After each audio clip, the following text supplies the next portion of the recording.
안녕하세요. 사연에 빠지다의 DJ 민영입니다. 오늘도 두 가지 사연 준비되어 있으니 재미있게 들어주시고요. 구독과 좋아요 버튼도 꼭 눌러주세요. 그럼 오늘의 사연 바로 시작해 볼게요. 여러분 안녕하신가요? 사연 애청자가 인사 올려요. 제가 평소에 드라마를 꽤 즐겨 시청하는 편인데요. 할 말 다 하고 위기에 처해도 금세 기질 발휘해서 그걸 전화위복으로 삼고 곤란한 상황일지라도 당당하게 나서서 해결해보는 그런 주인공들이 꽤 등장하던데 저는 그러한 장면들을 볼 때마다 다음 생이라는 게 있다면 저도 한번 저렇게 시원하게 톡 쏘는 사이다 같은 인물이 되어보고 싶다는 바람을 품고는 합니다. 저는 왜 저렇게 되지 못하고 평범한 대한민국 아줌마로 나이를 먹고 말았을까 싶어서 제 지난 인생이 씁쓸하게 느껴지기도 합니다. 아니, 솔직히 평범하다고 하기에는 그게 과대평가가 아닐까 싶을 만큼 제가 아둔하고 답답하게 살아온 측면도 있었죠. 이제 본격적으로 100세 시대가 열렸다고 하는데 그러면 앞으로 남은 인생이나 그렇게 톡 쏘는 사이다처럼 살아보면 되는 것 아니냐고요. 그렇게 의문을 가지시는 분들도 계시겠죠. 하지만 사람이라는 게 변하기 힘든 것 같아서요. 그게 될지 모르겠습니다. 제가 그런 인물로 거듭날 수 있을지 없을지 한번 저의 지난 인생 이야기를 들어보시고 여러분이 판단을 해주시겠어요. 풍족하고 넘치지는 않아도 커다란 부족함은 없어서 모자라지도 않게 지냈던 집이 바로 제 친정이었어요. 서로 아웅다웅 하면서 지지고 볶으며 지내던 그 시절 그때만의 감성이 있었죠. 지금은 맛볼 수 없는 그 당시만의 감성이 그리울 때도 많지만 그때로 돌아가고 싶지는 않답니다. 그럴 만한 이유가 분명히 있는데요. 왜냐하면 제 친정아버지가 보증을 잘못 써신 일이 있었기 때문입니다. 옛날에는 왜 그런 게 있었던지 모르겠어요. 진작에 없어져야 했을 게 남의 보증을 서는 것이었죠. 그때 일로 저희 집은 전 재산을 날리다 못해 빚더미에 앉게 되었습니다. 돈을 모으는 건 그렇게 어려운데 잃는 것은 쉬웠습니다. 온갖 기술력을 총동원해서 으쌰으쌰 힘들게 하늘로 날아가던 비행기가 장고장 하나에도 속절없이 바닥으로 추락해버리는 것에는 별다른 노력 따위가 필요하지 않은 것처럼 곤두박질 치는 것에는 과정이 없더라고요. 그냥 눈 한 번 깜빡하고 나면 끝이었어요. 그래서 저는 옛날에 부자가 망해도 3대가 간다고 하는 소리가 얼마나 부러웠던지 몰라요. 저희 집처럼 망해도 3대는 먹고 살 테니까요. 하지만 저희 집은 어림도 없었죠. 이제 앞으로 어쩌면 좋아. 뭘 어떻게 살아야 할지. 차라리 죽는 게 낫지 않을까? 친정엄마가 늦은 밤중에 그렇게 중얼거리며 흐느껴 우시는 모습을 제가 몰래 본 적이 있습니다. 너무 가슴이 아팠고 그와 동시에 엄마가 죽겠다고 할까봐 겁이 나기도 했던 것 같아요. 차라리 우리 식구 다 같이 죽자고 엄마가 그러실까봐 속으로 덜컥 겁이 났던 기억입니다. 굉장히 슬프고 안타까웠던 점이 하나 또 있었는데요. 아버지가 친형처럼 생각하며 지내시던 어떤 분이 계셨어요. 어렸을 때 저는 그분을 삼촌 정도로 여겼었고요. 그런데 그분이 보증을 잘못 써서 집안이 완전히 쑥대밭이 되어버렸던 그런 비극적인 일이 있었다는 것입니다. 그분의 가족들은 그때 다 흩어지고 그분도 얼마 후에 모습을 감추셔서 대관절 살았는지 죽었는지 주변 사람들이 아무도 모르고 그저 이상한 소문만이 무성하게 남았다는 것이 그 일의 결말이었고요. 그때 아버지가 얼마나 한숨을 많이 내쉬며 탄식을 하셨던지 몰라요. 당연히 엄마 또한 그분을 잘 알고 지내셨던지라 함께 걱정을 많이 하셨었고요. 아유 세상에나 뭐 그런 일이 다 있을까. 보증 서고 어쩌고 그러는 게 이렇게 무서운 거였어. 우리는 절대 그렇게 되면 안 되겠다. 돈이 이렇게나 무서운 거야. 어쩜 가족을 그렇게 박살내버릴 수가 있을지. 화목한 가정이었는데. 아유 진짜 말도 안 되는 일이야. 엄마가 안타까움에 어쩔 줄 몰라 하시며 혀를 끌끌 차셨던 건 제가 분명히 목도한 적이 있었습니다. 그러니까 저희 집은 가까이 지냈던 존재가 빚 보증 때문에 집안이 망가지고 가족들이 사라지고 인생이 곤두박질 치는 그런 비극적인 과정을 직접 목격하였던 집이었던 거예요. 그럼에도 불구하고 저희 집이 그놈의 빚 보증 문제로 망했습니다. 대관절 어떻게 그럴 수가 있었을까요? 비극적인 사건을 직접 봤으면서도 교훈을 얻지 못했던 대가, 그 값은 너무나도 컸습니다. 집안에 온통 어두운 그림자가 드리웠죠. 충격으로 쓰러져서 앓으셨던 아버지는 그럼에도 어떻게든 다시 열심히 먹고 살아보겠다는 일념 하나로 파리한 낯빛을 하신 채로 일거리를 찾아 나서셨습니다. 그러다가 어느 날 일을 하시던 도중 몸이 너무 안 좋아서 쓰러지셨고요. 일을 하시던 그 현장에서 쓰러지셨던 것이었기 때문에 주변 환경이 정리가 안 되어 있었고 그 바람에 넘어지면서 다치기까지 하셨어요. 어떻게든 상황을 이겨내보려고 발버둥을 치셨으나 결과적으로는 상황이 더 어렵게 된 셈이었죠. 절망이 마치 더 큰 절망을 불러오는 것만 같았답니다. 엄마는 낮과 밤을 가리지 않고 무작정 일을 하셨어요. 늦다고 해야 할지 이르다고 해야 할지 모를 그런 시각에는 목욕탕 청소까지 나가셨던 분입니다. 죽지 않고 이렇게 살다 보면 계속 사라지는 게 인생이겠지. 그냥 그렇게 생각하련다. 엄마가 힘없이 누워서 중얼거리시는 소리를 들을 때면 한없이 숙연해지고는 하였습니다. 저희 집이 사남매입니다. 제가 막내이고 위로 언니 둘, 오빠 하나가 있어요. 게으름 피우지 않고 미친 듯이 일을 하며 돈을 벌었던 언니들은 당연한 얘기지만 누구 하나 집에 손 벌리는 일 없이 알아서들 시집을 갔습니다. 둘 다 일찍 시집들을 갔어요. 힘들고 고단한 일상이었기 때문에 의지할 상대가 둘 다 필요했던 것일지도 모르겠습니다. 오빠가 집안의 유일한 아들로서 부모님을 모시고 살았고요. 자연스레 새언니는 시부모님을 모시고 사는 며느리가 되었습니다. 제가 그 당시에 새언니를 바라보며 생각한 점이 있었죠. 쓰러지셨던 그 후유증으로 지금 거동은커녕 말이나 한마디 똑바로 못하는 편찮으신 시아버지에 화병 걸려서 머리가 하얗게 물들고 낯빛에는 세상을 향한 불신과 분노와 염증만 남은 시어머니, 성격은 착하고 성실하지만 언제 잘릴지 알 수 없는 불안정한 직장에 다니는 남편. 이렇게 따지고 보니 새언니의 처지가 정말 안쓰럽구나. 정말 마음고생이 심하겠다. 새언니가 찢어지게 가난하지만 않았어도 가족이 다 뿔뿔이 흩어져 살았기 때문에 외로운 처지만 아니었어도 아마 작은 오빠한테 시집을 오진 않았을 거야. 괜히 그런 생각마저 드네. 제가 그때 저절로 한숨이 나왔으나 애써 새언니 앞에서는 아무런 생각도 안 하는 척 단순하게 굴었던 듯 싶네요. 그런 티를 내고 싶지 않았나 봐요. 집에 있던 돈이 다 날아가고 모든 것을 잃고 빚만 잔뜩 억울하게 떠안게 되었던 그때에 정말 꿈도 희망도 없었습니다. 그러나 집안의 막내로서 어린 마음에 부모님이 원망스러우면서도 동시에 감사했던 점은 그럼에도 가족을 포기하지 않으셨다는 점이었습니다. 저희 부모님과 가까웠던 그분은 집안이 폭삭 망한 이후로 가정이 박살났었는데 저희 집은 어쨌든 죽어도 같이 죽고 살아도 같이 산다는 일념으로 버텼던 것 같아요. 아버지가 깊은 후회와 죄책감을 가지고 계셨고 엄마가 절대 인생을 놓지 않겠다는 자세로 죽어랍시고 일을 다니시는 모습이 자식들 눈에 다 보였으니까요. 그러니까 자식들도 입 다물고 의원에게 불행을 먹어치우면서 없애고 상대해야 할 불행의 끝이 언젠가는 보일 거라는 작은 희망을 안고 살아왔던 것이었죠. 아주 고단한 며느리 노릇을 하게 된 새언니를 보며 속으로 이런저런 생각을 했던 시점으로부터 몇 년이 지났을 때 저는 인연을 만나서 결혼을 하게 되었습니다. 저보다 6살 연상의 남자였어요. 그리고 직업이 제법 괜찮았습니다. 한낱 월급쟁이 회사원이었으나 직종이 괜찮았고 그 회사가 나름 탄탄한 곳으로 알려져 있었거든요. 그 정도면 대단했죠. 왜냐하면 저는 그럭저럭 규모가 받쳐주는 공장의 사무실에서 일을 하고 있었거든요. 받는 돈은 아주 박봉이 따로 없었고요. 그러니 남편에 비해 제가 명함을 내밀 게 아니었습니다. 주변에서 하나같이 저를 향해 결혼을 잘하게 되었다며 축하를 해주었고 신기해하기까지 했습니다. 남편이 생김새도 제법 괜찮았거든요. 아주 무난했죠. 친정 식구들은 알아서 결혼을 척척 잘해내는 제가 장하고 대견하다는 말을 해주었습니다. 막내딸을 시집 보내는데 집에서 해주는 게 거의 없어 미안하다며 엄마는 눈물을 보이셨고요. 괜찮으니까 울지 마시라며 저는 엄마를 달래드렸고 모녀끼리 뭉클한 포옹을 나눴습니다. 그리고 아버지는 딱히 별 말씀을 안 하셨어요. 잘 됐구나. 그래, 잘 살아라. 단지 그런 말씀뿐이었지만 저는 개의치 않고 아버지에게 인사를 올렸습니다. 시집가서 잘 살게요, 아버지. 다시 일어나셔야죠. 건강하세요. 그게 제가 아버지한테 바라는 거예요. 아버지는 헛기침을 큼큼 하시며 고개를 돌리셨는데 저에게 미안해서 식구들 앞에서 면목이 없어서 그러신다는 걸 저는 알았습니다. 저뿐만 아니라 가족들이 다 알았죠. 그래서 다들 별말 안 했고요.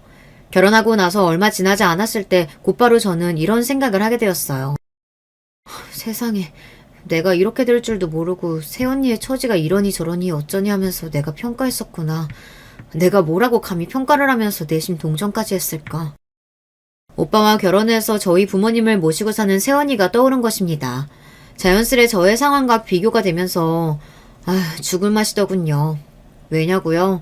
가만히 뜯어보니까 차라리 새언니의 처지가 저보다 나은 것이 아닌가 싶은 생각이 들었기 때문입니다. 제 친언니들이라서 하는 소리가 아니라 저희 언니들은 신의 짓을 안 했습니다. 그럴 인문들이 아니었어요. 저마다 각박한 상황 속에서 시집들을 갔었기 때문에 결혼 생활에 적응하느라 다들 바쁘고 정신이 없었고요. 적응이 되고 난 다음에는 저희 부모님을 모시고 사는 새언니한테 고맙고 미안한 마음이 든다며 가끔씩 반찬이나 싸들고 방문하는 게 전부였습니다. 자주 들리지도 않았어요. 다들 가까이 사는 것도 아니었거니와 아주 솔직하게 가감없이 밝혀보자면 괜히 자주 들락날락 거렸다가 새언니로부터 이제 집집마다 돌아가면서 두 분을 모시는 게 어때요? 라는 소리라도 나오면 큰일 나니까 거리를 뒀던 거죠. 아무튼 그렇다 치더라도 저희 언니들은 새언니한테 잔소리 한 번을 안 한 인물들이었는데요. 제가 처한 상황은 좀 달랐습니다. 올케, 우리 엄마 생선 얼마나 좋아하시는데 요새 생선 한 번 안 구웠다면서? 귀찮아서 그래? 제발 신경 좀 써. 구석에는 오래된 책장 저거 내가 정리 좀 했으면 좋겠다고 말한 게 벌써 한두 번째야? 올케, 제발 빠릿빠릿하게 정리 좀 하고 살아. 저는 신의 짓을 당하고 있었거든요. 남편이 누나만 둘입니다. 3남매라서요. 그리고 시누이들이 시댁과 멀리 살지 않았습니다. 아니 제가 결혼을 한 지 1년이 되기를 했나 2년이 되기를 했나 시간이 좀 쌓이고 나서 저한테 태클을 걸어 들어왔다면 저도 어쩌면 자연스레 수긍하는 측면이 있었을지도 모르죠. 하지만 결혼하고 나서 꼴랑 한 달, 두 달 정도가 되었을 때부터 득달같이 저를 들들 볶으면서 참견질을 해대니까 진짜 사람 미치겠더라고요. 얼마나 사사건건 꼬투리를 잡으면서 사람을 번거롭게 만드는지 몰랐습니다. 시누이 둘 다 하도 인상을 잘 써서 미간에 주름이 잡혀있는 얼굴들이었네요. 큰 시누이는 결혼해서 애가 2명이었고요. 맞벌이를 하면서 살았습니다. 그런데 정식 직장이라기보다는 살짝 아르바이트에 가까운 그런 일을 해서 시간적 여유가 좀 나는 것이었어요. 이놈의 시간적 여유가 덜 났으면 제가 그때 덜 피곤하지 않았을까 하는 생각을 많이 해봤었네요. 작은 시누이 쪽도 애가 2명이었는데요. 그런데 이게 사람이 아니고 동물이었습니다. 동물 2마리, 개 하나, 고양이 하나 이렇게요. 하지만 작은 시누이 본인이 그 동물 2마리를 자기 애처럼 생각하면서 여간 챙기는 게 아니었기 때문에 사실상 진짜로 애가 2명이 있다고 봐도 무방했습니다. 결혼은 안 했냐고요? 했죠. 했었죠. 저희 부부가 결혼할 적에 작은 시누이는 이혼에 들어갔습니다. 별거는 사실 진작에 하고 있었다나 뭐라나 대략 그런 이야기였고요. 이런 썩을 년을 다 봤나? 시아버지께서는 뒷목을 잡으셨습니다. 그리고 시어머니께서는 당혹스럽고 화가 나서 어쩔 줄 모른다고 하셨고요. 너 이렇게 괘씸하게 굴 거야? 네 동생이 결혼하는데 너는 이때를 틈타서 이혼 얘기를 꺼내? 아주 괘씸해 죽겠어 정말. 아무 때도 아닌 때에 밝히면 온갖 비난의 잔소리가 쏟아질 것 같으니까 작은 시누이가 계획적으로 저희 부부의 결혼하는 때를 노려서 이혼 사실을 밝혔던 거예요. 시부모님께서는 뒤집어지셨고요.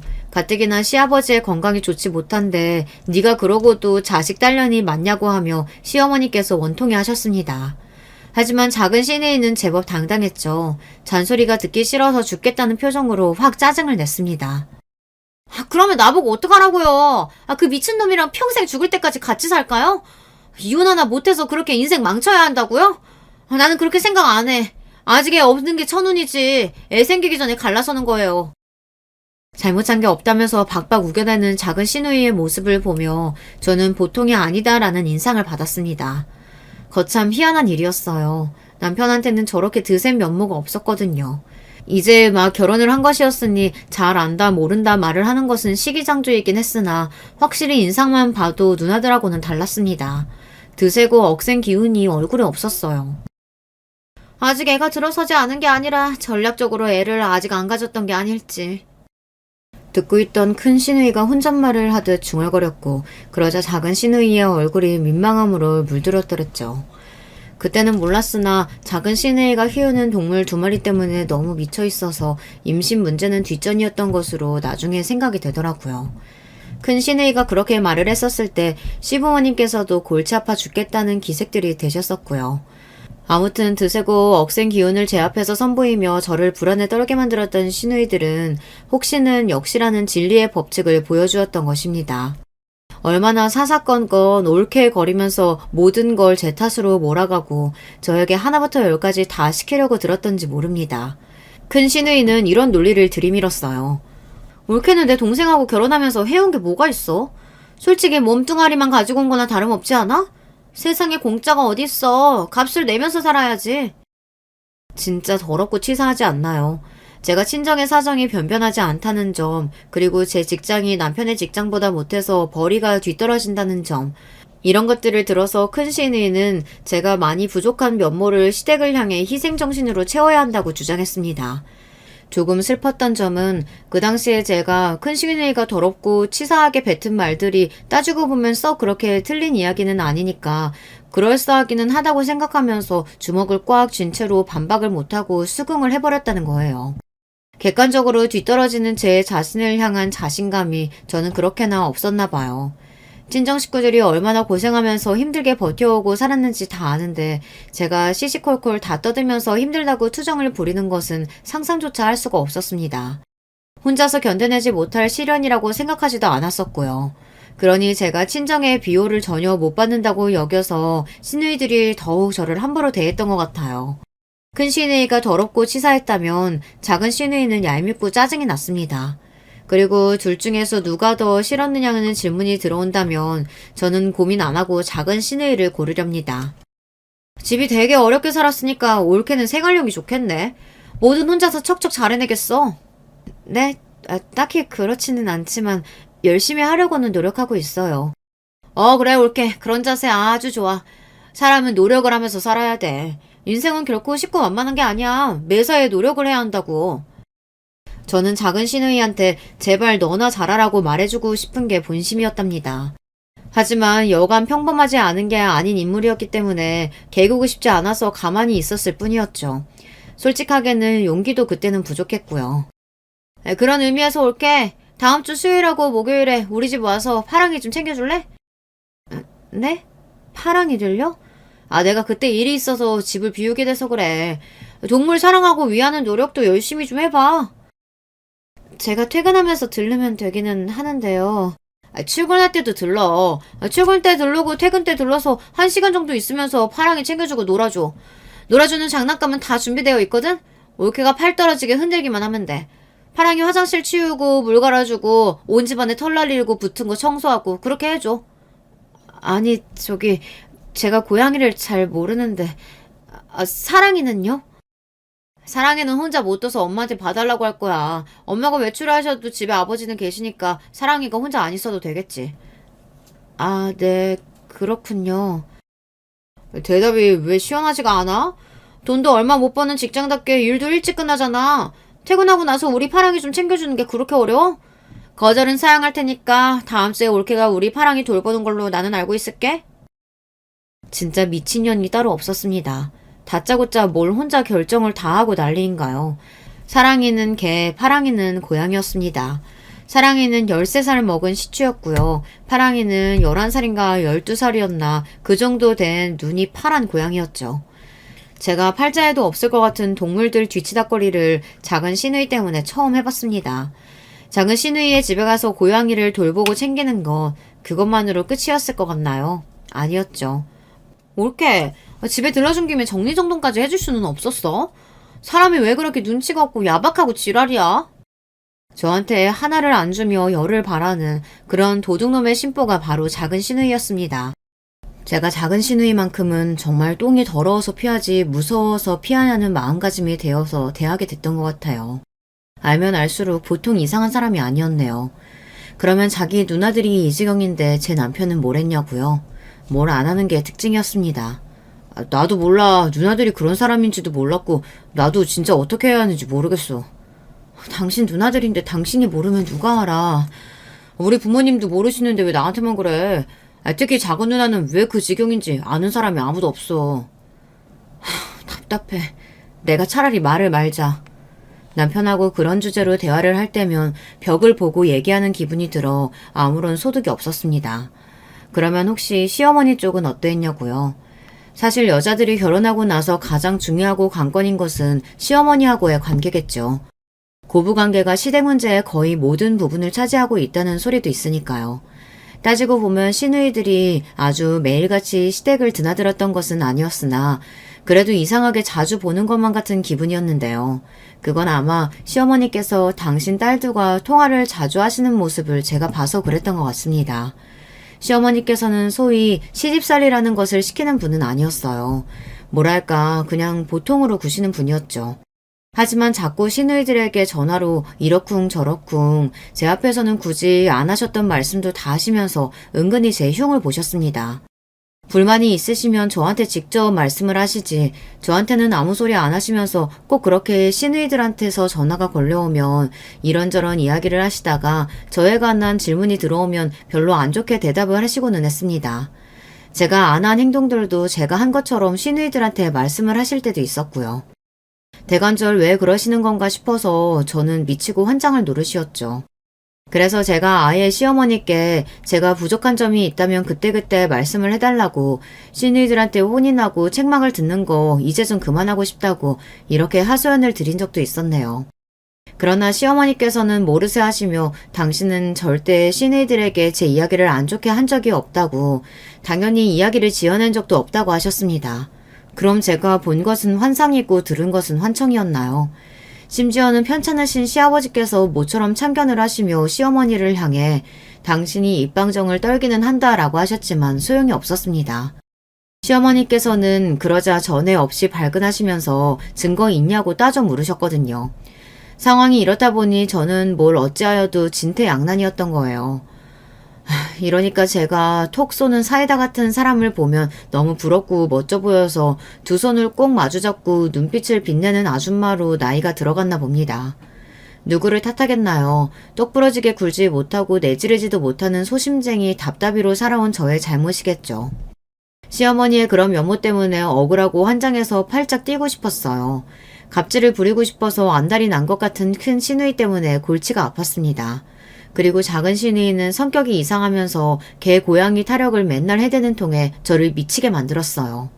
본인 말로는 자기가 되게 깔끔 떠는 성격이라고 하는데 옷에 맨날 고양이 털이 붙어 있었습니다. 고양이 털이 덕지덕지 붙은지도 모르고 그렇게 지내는 모습이었어요. 그러면서 되게 웃겼던 점은 저한테 자기 집 청소를 맡기면서 고양이 털 한 올 보이지 않게 해달라고 그렇게나 닥달을 해댔다는 점입니다. 애초에 제가 왜 작은 시누이가 집을 비울 때마다 고양이를 봐줘야 했던 건지 그것부터는 사실 이해가 안 되는 대목이었죠. 자꾸 개를 데리고 다녀서 시부모님도 질색하셨고요. 우리 사랑이가 분리불안증이 있어서 혼자서는 절대 못 있어요. 사람하고 둬야 한단 말이에요. 작은 시누이가 짜증을 내는 앞에서 시어머니께서는 다 포기했다는 표정을 짓고 계셨고요. 제가 보기에 분리불안증이 있는 건 개가 아니라 작은 시누이 본인 같았습니다. 개를 사람인 것처럼 생각하고 위하면서 온갖 옷을 사다가 입히는 꼬라지도 정말 보기 힘들었죠. 작은 시누이 때문에 저는 개 고양이만 보면 스트레스가 밀려와서 가슴이 막 뻐근해지는 사람이 되고 말았어요. 설마 그러면 제가 억울하고 환장하는 생활을 계속하면서 시누이들에게 시달려왔냐고요. 그랬을까봐 경악하시는 분들이 계시다면 안심을 시켜드리고 싶네요. 그러지는 않았답니다. 다행이죠. 제가 단호한 태도를 보이게 돼서 시누이들이 잔소리를 끄는 건 아니었네요. 시누이들이 개가천선을 한 것도 아니었고요. 시어머니께서 이상하게 입을 나불대시는 걸 그만둔 것도 아니었답니다. 그렇다면 대관절 제가 어떻게 그런 생활에서 벗어났느냐고요. 간단한 해결책이었어요. 바로 이사를 갔거든요. 편찮으셨던 시아버지께서 돌아가시고 나서 분위기가 어수선해진 틈을 타서 그때 이사를 가버렸습니다. 처음에 제가 이사 이야기를 꺼냈을 때 남편의 반응은 미적지근했습니다. 출퇴근 동선이 이사 가면 훨씬 더 낫다는 걸 계산하고 나서 반응이 바뀌었더군요. 이사를 하게 되면 회사에서 거리는 약간 더 멀어졌으나 출퇴근하는 길이 더 좋아져서 결과적으로 시간은 단축됐기 때문입니다. 그 계산을 마치고 남편이 이사에 적극 동의를 했었습니다. 시댁하고 워낙 가까이 살다 보니까 제가 너무 스트레스를 받아서 화병 걸리기 직전이었다는 점도 남편이 제 눈치를 보게 만들어서 이사라는 결론으로 이끌어졌고요. 저희 부부가 결혼할 때 이혼을 발표했던 작은 시누이의 만행에서 좋은 힌트를 얻었기에 그 덕분에 별탈 없이 이사를 할 수 있었어요. 시아버지께서 돌아가시고 나서 아직 어수선하고 뭔가 뒤숭숭하던 시기, 그때 이사를 해버리니까 다들 묻고 따질 겨를이 없었던 것이죠. 자주 안 보고 사니까 관계도 나아지더라고요. 시어머니께서 습관적으로 이야기를 지어내시며 저에 대한 험담을 하신다는 걸 시누이들도 시간이 가면서 자연스레 눈치채게 되었거든요. 뭐 대단한 이유라든가 저에 대한 증오심을 가지고서 시어머니께서 그러신 건 아니었고 말 그대로 습관적으로 그러신 것 뿐이었으니까요. 시누이들에게 관심을 받고 싶어서 그러셨던 측면도 있는 듯 하였습니다. 게다가 시어머니께서는 옛날에 시집살이를 엄청나게 당하셨던 분이더라고요. 나이가 드시고 나서 뒤늦게 지난 과거에 대한 무력감이라든지 우울한 것들이 밀려들었을지도 모르는 노릇이었죠. 그런데 아무튼 시어머니께서 별다른 일이 없어도 공연히 별별 이야기를 다 떠드신다는 걸 시누이들이 알게 되었기 때문에 저를 향해서 되게 머쓱해하고 민망해하는 그런 느낌을 좀 받았습니다. 올케가 마음고생이 그동안 좀 들었겠네. 큰 시누이는 멋져가면서도 그 한마디를 날려줬는데 작은 시누이는 기색으로만 잠시 민망했었을 뿐 아무 소리도 안 했습니다. 싸가지가 바가지였죠. 애초에 기대도 안 했기 때문에 실망도 안 했네요. 시댁에서 거리가 떨어진 방향으로 이사를 가고 나니까 그 전보다 확실히 친정 식구들과 교류를 많이 하게 됐습니다. 자연스레 그렇게 되더라고요. 그걸 두고 남편은 서운하다고 했었죠. 이제 시댁 말고 친정만 챙기는 여자가 된 것 같아 그게 좀 보기 안 좋다나 뭐라나. 미친놈인 줄 알았습니다. 그런 개소리를 상대할 가치도 없는 것 같아 무시해 주었고요. 아버지는 이제 회복을 많이 하신 상태였어요.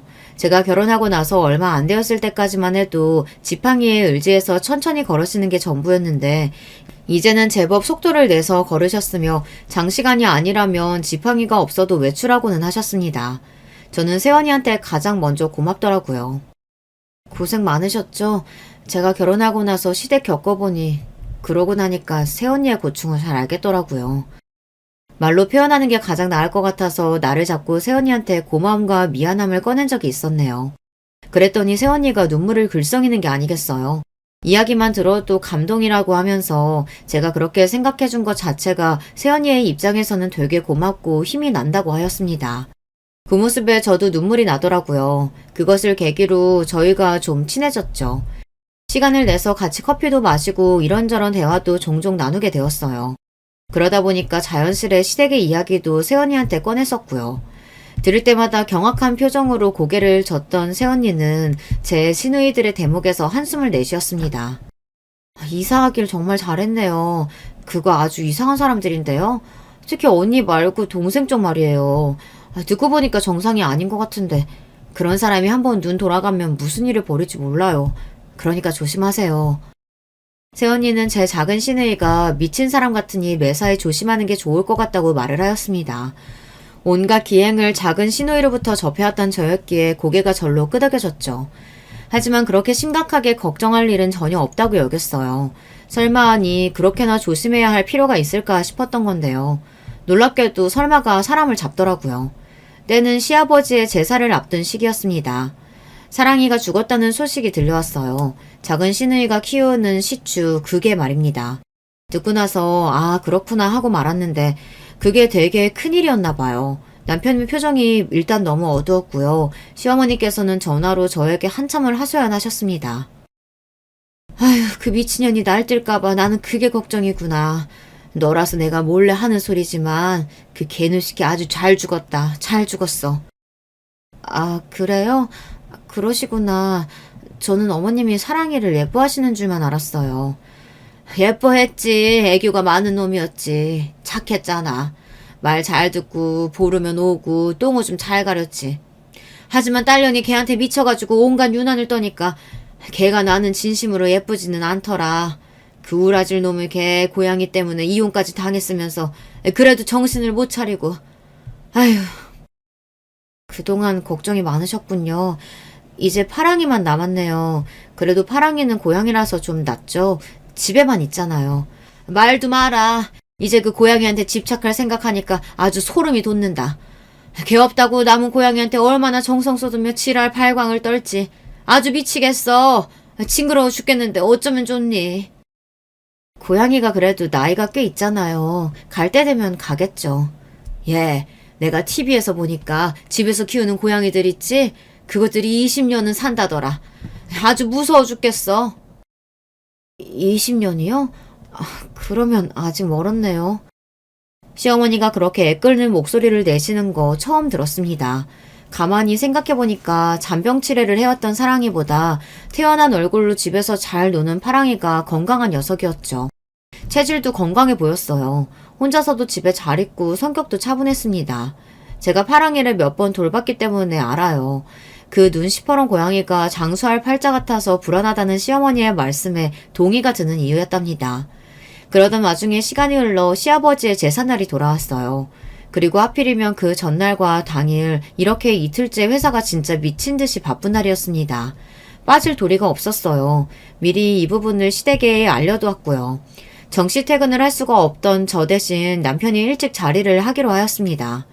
정신없이 일을 마무리했고 부랴부랴 시댁으로 향했습니다.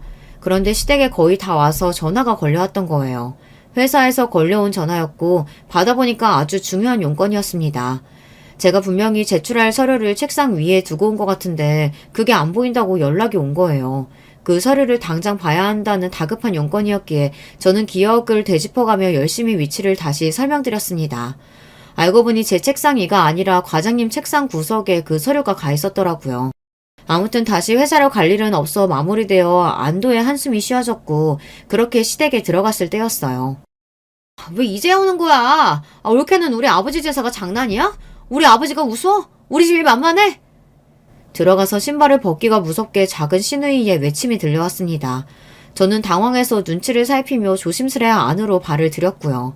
작은 시누이의 얼굴을 보고 제가 놀랐죠. 정신병원을 이제 막 탈출한 사람이 아닐까 싶을 정도로 얼굴이며 표정이 엉망이었습니다. 머리도 부스스했고요. 한 달 전에도 봤었는데 그 사이 왜 저렇게 됐을까 싶어서 당황하던 제 머릿속에 얼마 전 사랑이가 죽었다는 사실이 떠올랐습니다. 그래서 작은 시누이가 제정신이 아니었던 거예요. 그리고 그런 와중에 제가 빌미를 제공하고 말았고요. 큰 시누이는 부끄러워서 미치겠다는 얼굴이 되어 자기 남편을 잡아 끌더니 잠시 요 앞에 약국이나 갔다 오겠다고 하더군요. 약국 문 닫기 전에 급하게 살 게 있다나. 그런 핑계를 대면서 자리를 피했습니다. 제가 도착하기 전부터 작은 시누이가 분위기를 망쳐놓고 깽판을 치고 있었음을 어렵지 않게 예측할 수 있는 대목이었네요. 제 남편은 진이 쏙 빠져 넋이 나간 몰골로 제 쪽을 초조하게 살피고 있었고요. 작은 시누이가 저한테 이제는 아예 삿대질을 하면서 욕을 퍼붓습니다. 그리고 저도 이제 이 모든 게 지긋지긋해졌어요. 10분도 안 늦었는데 왜 이러세요? 10분은 시간 아니야? 10분 늦은 것도 지각이거든? 어디서 눈 똑바로 뜨고 말댔구야? 제발 정신 좀 차리세요. 언제까지 그러고 사실 거예요? 정말 한심하네요. 뭐라고? 니값게 뭔데 나한테 한심하다고 해? 네가 잘난 구석이 하나라도 있어? 네가 뭔데 나한테 말을 그따위로 하냐고! 내가 묻잖아! 작은 시누이가 완전히 미친 사람처럼 소리를 막 지르더니 갑자기 손에 뭘 쥔 채로 제 얼굴을 막 때리는 게 아니겠어요. 저는 방어도 못한 채로 얼굴을 세게 얻어맞고 말았습니다. 뭘로 절 때렸는지 보니까 동그란 보관함이었어요. 하도 세게 저를 때려서 그 보관함이 열렸는데 그 안에서 돌멩이가 몇 개 나왔습니다. 길가의 돌멩이 말고 반질반질 예쁘고 색감이 있는 돌멩이요. 우리 사랑이가 기특하네. 나 대신에 건방진 올케한테 한 방 먹여줬네. 시누이의 말을 듣고서 알았습니다. 그 돌멩이 죽은 개 사랑이의 유골로 만들어졌다는 것을요. 와, 아파서 미치겠고 어지러운 와중에 작은 시누이의 만행 때문에 머리 끝까지 화가 났습니다. 남편을 붙잡고 너무 아프다고 하면서 울었어요. 그랬더니 남편이라는 놈이 어버버 하더니 기껏 한다는 소리가 이거였어요. 작은 누나, 제발 자꾸 이러기야?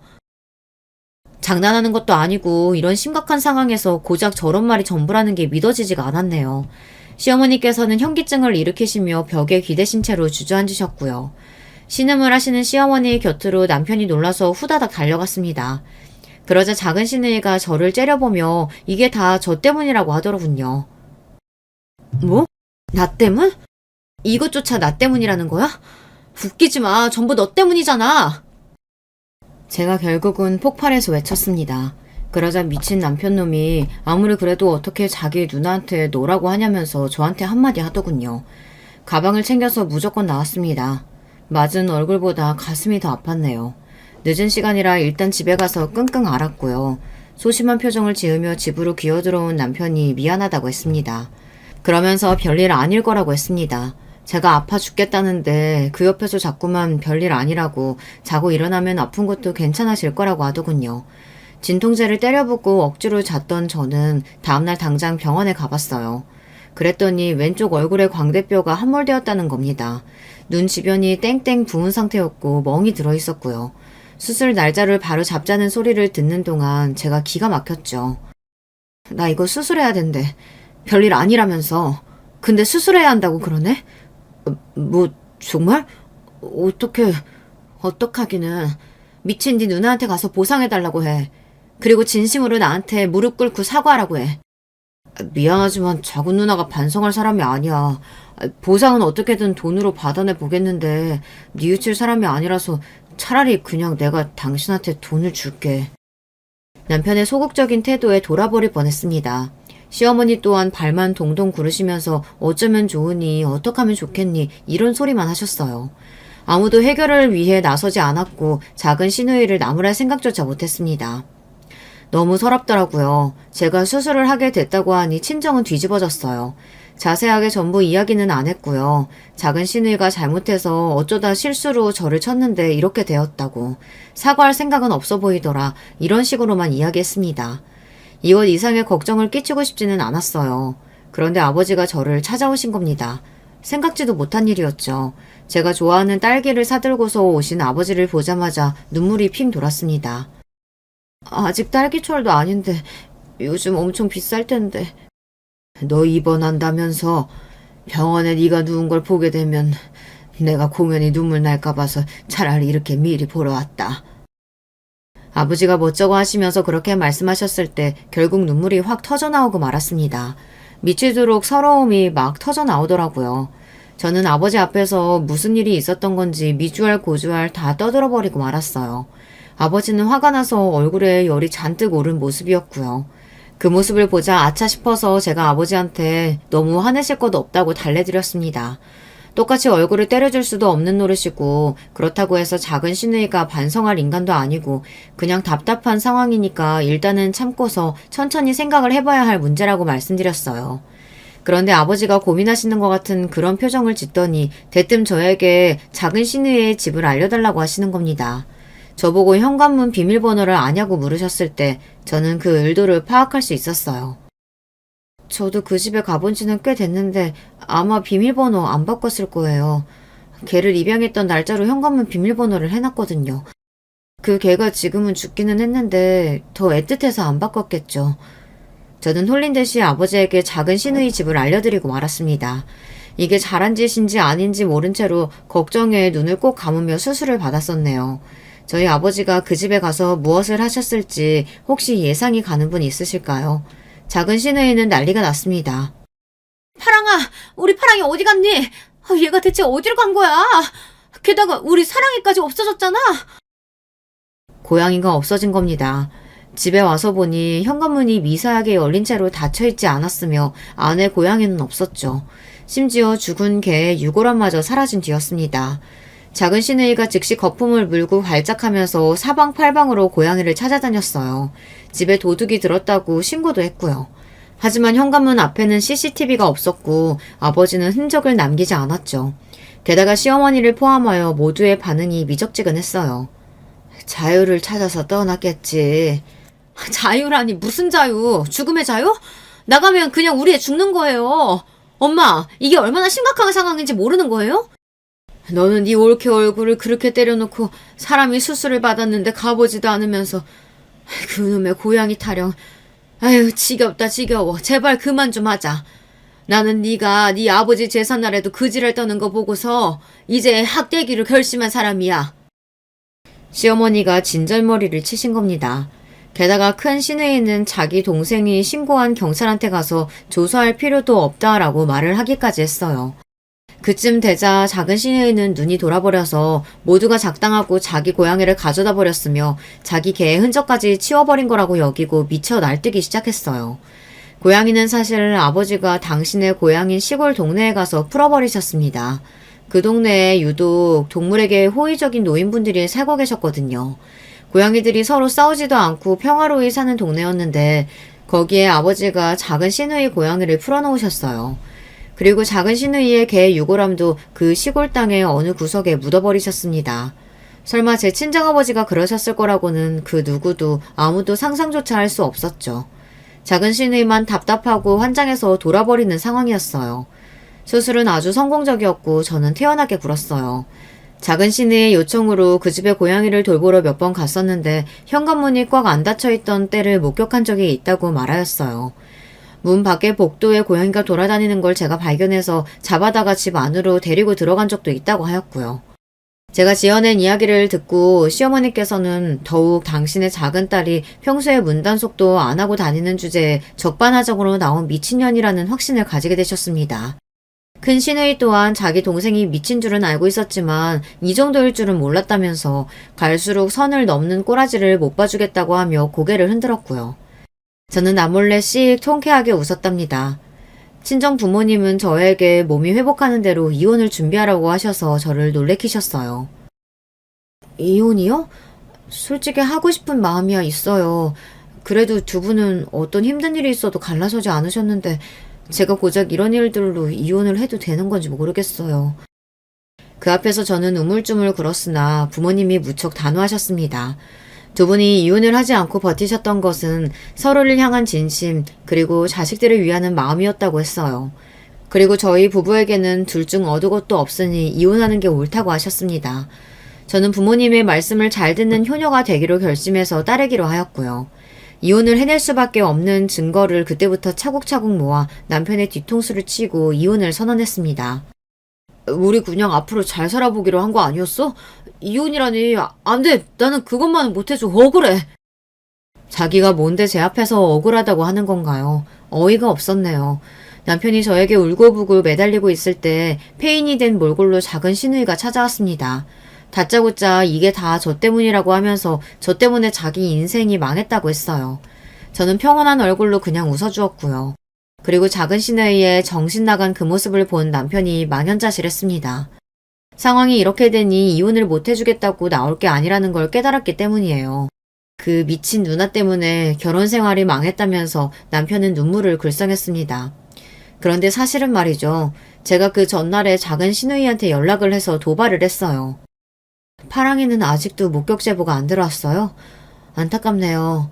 혹시 이미 사랑이를 만나러 간 건 아닐까요? 둘 다 무지개 다리 건너서 행복하게 놀고 있을지도 모르겠어요. 그러자 작은 시누이가 눈깔이 돌아서 그 다음날 당장 저를 찾아왔던 것이죠. 그러니 이게 다 저의 계획이었고요.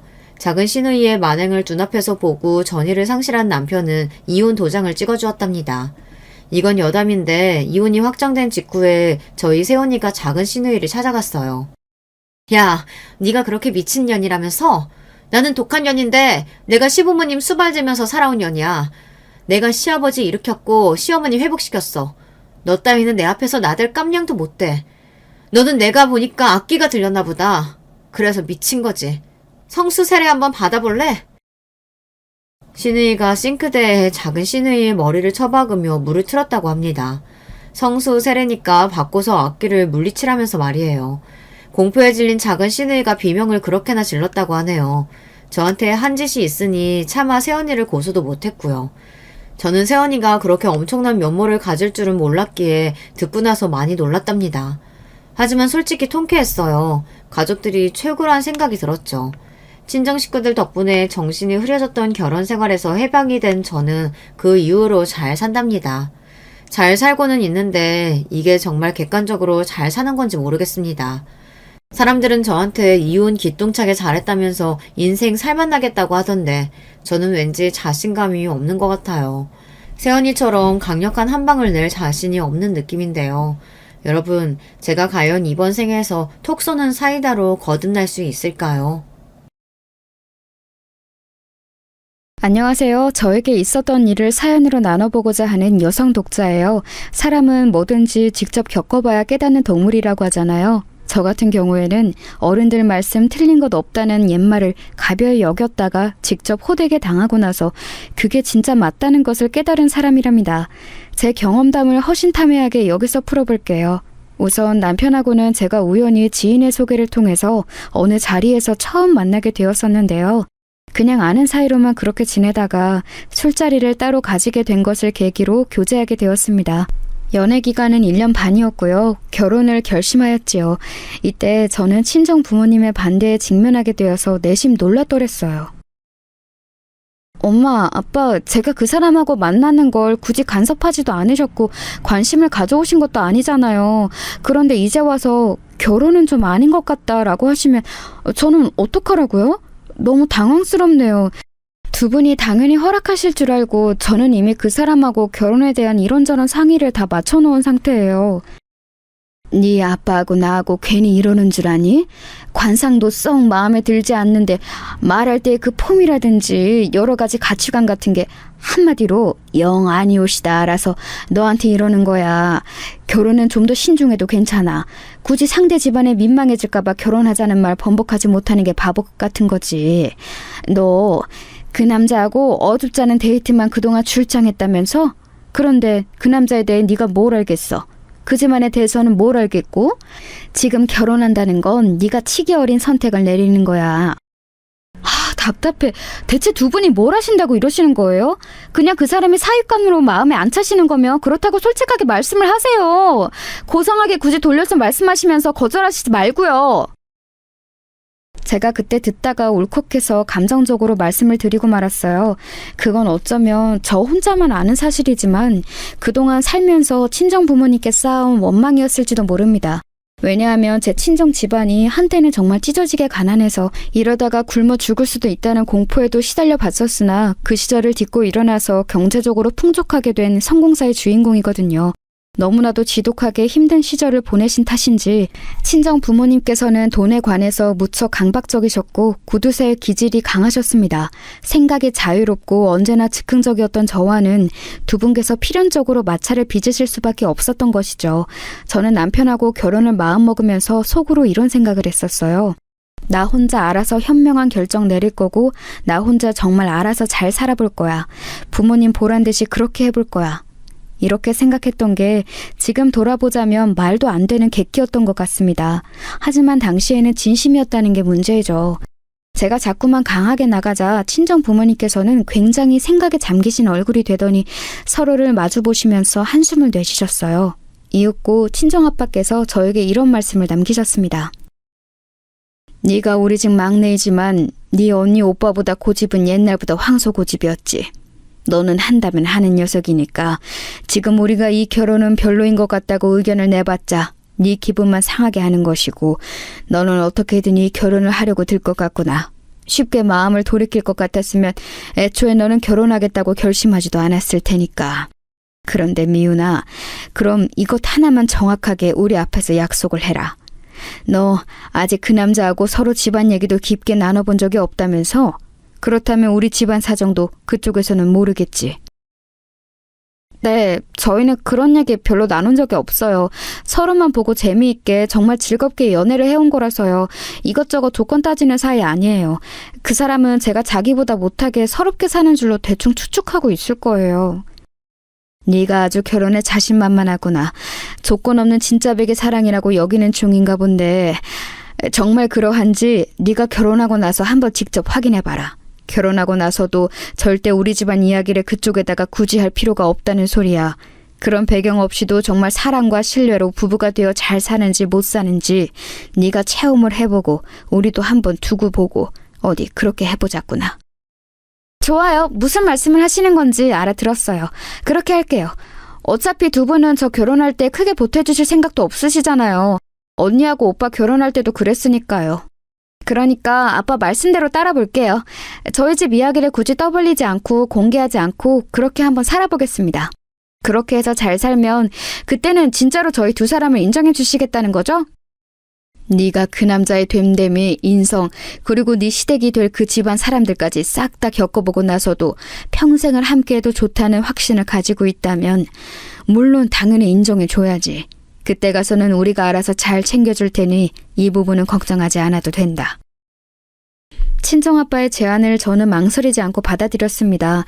가진 것에 비해 늘 검소하고 겸손하게 사시는 친정 부모님께서는 제 언니와 오빠가 결혼할 때도 별로 보태주지 않으셨어요.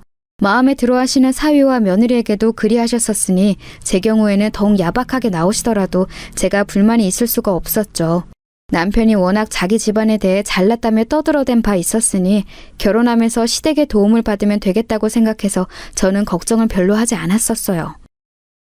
우리 아버지 거의 대기업이나 다름없는 곳에서 임원으로 계시다가 이제 막 정년 퇴임하셨고, 우리 엄마는 다리가 안 좋으셔서 건강 문제 때문에 일찍 교편을 놓으실 수밖에 없었지만 안 그러셨다면 참된 교사로 이름을 날리셨을 뿐이지 돈 관리도 착실하게 잘해오셨어. 그런 말을 귀에 딱지 않도록 들었었고, 결혼할 때 너는 걱정할 거 없다는 말 역시도 저는 자주 들은 바 있었습니다. 그런데 막상 결혼이 진행되자 상황은 상상했던 것과는 달랐어요. 지원을 시댁에서 안 해주시더라고요. 신혼부부라는 점을 내세워서 은행 대출을 받아 전셋집을 구해 들어간 것, 여기에는 시댁의 도움이 일절 없었습니다. 맡겨놓은 것도 아니니까 도움을 안 주신다고 해도 딱히 내가 할 말은 없지. 그런데 내 남편 된 남자가 자꾸 자기 집이 잘났다면서 계속 나불거리는 거, 이건 진짜 문제 같은데. 저는 그렇게 생각했었으나 결혼하자마자 괜히 남편하고 마찰 빚기 싫어서 티는 안 냈어요. 친정 부모님께 큰 소리를 치고 한 결혼이었기 때문에 절대 망치고 싶지 않다는 생각이 있기도 했고요. 시부모님께서는 생각 외로 돈을 많이 못 모아두신 것 같아서 저를 곧 의아하게 만드셨습니다. 알고 보니까 부동산 투자를 완전히 잘못하셔서 큰 손해를 한번 보신 적이 있으셨더라고요. 어쩐지 뭔가 의아하다 싶었네요. 내가 당신 비난하려는 의도는 절대 아니고 그냥 궁금해서 물어보는 건데, 아버님 어머니께 재산이 별로 없는데 왜 집이 잘 사는 것처럼 당신은 나한테 말을 해왔던 거야? 지금 내가 당신한테 거짓말을 했다고 생각하는 거야? 빚 없으면 부자라는 말도 몰라? 우리 집이 그 큰 손해를 봤었음에도 불구하고 집에 빚이 없어. 이것이야말로 우리 집이 잘 산다는 걸 나타내주는 대목이라고 생각해. 그거 아세요? 상대로부터 무슨 말을 들었는데 똑똑히 다 들어놓고도 대체 뭐 하는 소리인지 이해가 안 되는 현상이요. 그런 현상이 세상에는 존재하더라고요. 결혼 후에 남편을 마주하면서 제가 그런 현상에 자주 빠져들었어요. 무슨 말인지 알기는 알겠는데 동시에 무슨 말인지 영원히 모를 것 같은 그런 말들은 남편은 하는 사람이었습니다. 그것이 바로 뜬구름 잡기라는 걸 깨닫기 전에는 애석하게도 몇 달이 걸렸네요. 누가 남매 아니랄까봐 제 시누이도 약간 뜬구름 잘 잡는 사람이었어요. 남편의 누나인데 허영심이 좀 있었습니다. 남들하고 비교를 엄청 해댔고요. 하루 종일 휴대폰으로 남들이 지금 이 시간에 뭘 어떻게 멋있게 살고 있는지를 확인하느라 정신이 없었습니다. 패션에도 민감했고 멋부리는 걸 좋아했어요. 문제가 있다면 애엄마라는 점이었고, 더 큰 문제가 있다면 그런 허영심을 채울 수 있는 재력이 시누이에게는 없었다는 거였죠. 결혼한 시누이는 자기 친정에서 멀리 살지 않았는데요. 그래서 제가 시어머니께 딸이 가까이 살면 좋으시겠다라고 말씀을 드렸었던 날 이런 소리를 들었습니다. 남들은 자기 딸이 애 데리고 온다고 그러면 쌍수를 들고 환영하던데 나는 어째서 우리 딸은 마음으로 환영해 줄 수가 없을까? 얼굴만 봤다 하면 쓸데없는 하소연을 3시간, 4시간 나한테 늘어놓으니 아무튼 죽을 맛이야. 애 옷이며 장난감은 왜 그렇게 자꾸 사달라고 그러는지. 아휴. 시어머니께서는 시누이 얘기를 하시며 죽을상을 하고 계셨어요. 시누이가 상당히 골칫덩어리라는 걸 저는 바로 알 수 있었네요. 그래서 저는 웬만하면 시누이하고 안 엮이고 싶다는 바람이 있었는데요. 그런 저에게 시어머니께서는 노골적으로 당신의 딸을 제가 상대했으면 하고 바라셨습니다. 저보고 시누이와 카페 가서 커피도 한 잔씩 마시고 애도 한 번씩 돌봐주고 이러라고 하시더군요. 저는 형님하고 별로 친하지도 않는데 제가 먼저 나서서 그러면 형님도 어색하게 생각하지 않으실까요? 나는 걔가 벅차서 이제는 안 되겠어. 너무 힘에 부치니까 네가 좀 앞으로는 걔를 상대해줬으면 좋겠구나. 우리 잘난 아들을 네가 홀랑 채갔으면 이 정도 성의는 보여줄 수 있는 거 아니니? 모름지기. 여자는 결혼하면 출가 외인이야. 너는 이제 우리 집안을 네 집이라고 온전히 생각하면서 살아야 돼. 시누이를 시누이라고 생각하지 말고 친언니라고 여기면 좋겠구나. 제가 깜짝 놀랐던 게 듣고 있는데도 무슨 말인지 모르겠다는 점에서 시어머니하고 남편하고 비슷했어요. 그러니까 시댁 식구들이 대체로 다 비슷했다는 거죠. 이걸 눈치채고 나니까 살짝 정신이 아득해졌습니다. 남편에게 말했어요. 시누이하고 저를 자꾸 시어머니께서 붙여놓으려고 하시는데 좀 부담스럽다고요. 그랬더니 남편이 저에게 이러더군요. 그걸 왜 나한테 말해? 우리 엄마가 그러셨으면 분명 뜻이 있으시니까 그러신 거겠지. 그런 줄 생각하고 알아서 잘 행동하고 처시네. 나한테 말해봤자 내가 뭘 해줄 수 있겠어. 그럼 당신한테 말하지. 길 가는 사람 붙잡고 이런 얘기를 할까? 어머님께서 형님 성격에 감당하기 너무 벅차시다고 나에게 떠넘기려는 의도를 보이시니까 내가 왠지 기분이 좋지 않아서 이런 얘기를 하는 거야. 그렇다면 더 열심히 우리 누나를 네가 감당해야지. 나는 짧게 일하는 당신보다 밖에서 일을 훨씬 오래 일하고 출퇴근길도 오래 걸리고 돈도 당신보다 많이 벌잖아. 나에 비해서 당신이 세우는 공은 너무 적다는 생각 안 들어? 그러니까 우리 가족들한테 잘 하기라도 해줬으면 좋겠어. 남편이 그렇게 말을 하는데 왠지 빈정이 상하더라고요. 남편이 바쁘기는 했습니다. 대기업은 아니고 중견기업 다녔고요. 회사가 먼 편이라서 출퇴근도 오래 걸렸죠. 반면 저는 널리고 널린 평범한 중소기업에 재직 중이었고 집에서 멀지도 않았으며 식사 시간까지 합쳐서 하루에 7시간 근무하는 일이었습니다. 남편이 객관적인 조건을 들어서 그렇게 말을 하는 건 납득이 안 되는 건 아니었죠. 감정의 문제였을 뿐이에요. 결혼 초장부터 초치지 말자는 생각으로 말 많은 시누이를 제가 시어머니 대신 놀아줬습니다. 시어머니께서 왜 시누이한테 전화하면 거의 안 받는다고 하시는지 알겠더라고요. 하도 말이 많아서 귀가 따가웠어요. 무엇보다 대화 주제가 별로였죠.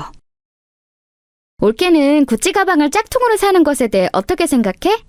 하도 다들 들고 다니니까 너무 흔한 것 같아서 나는 안 살 생각이었거든? 그런데 주변 엄마들이 하나쯤은 장만한 걸 보니까 마음이 흔들려. 그래서 살까 싶은데 가격 보니까 너무 짜증나는 거야. 손바닥만한 게 왜 이렇게 비싸? 그렇다고 안 사자니 눈에 아른아른거리고. 정교한 짝퉁을 사볼까 하는데 올케 생각은 어때? 글쎄요.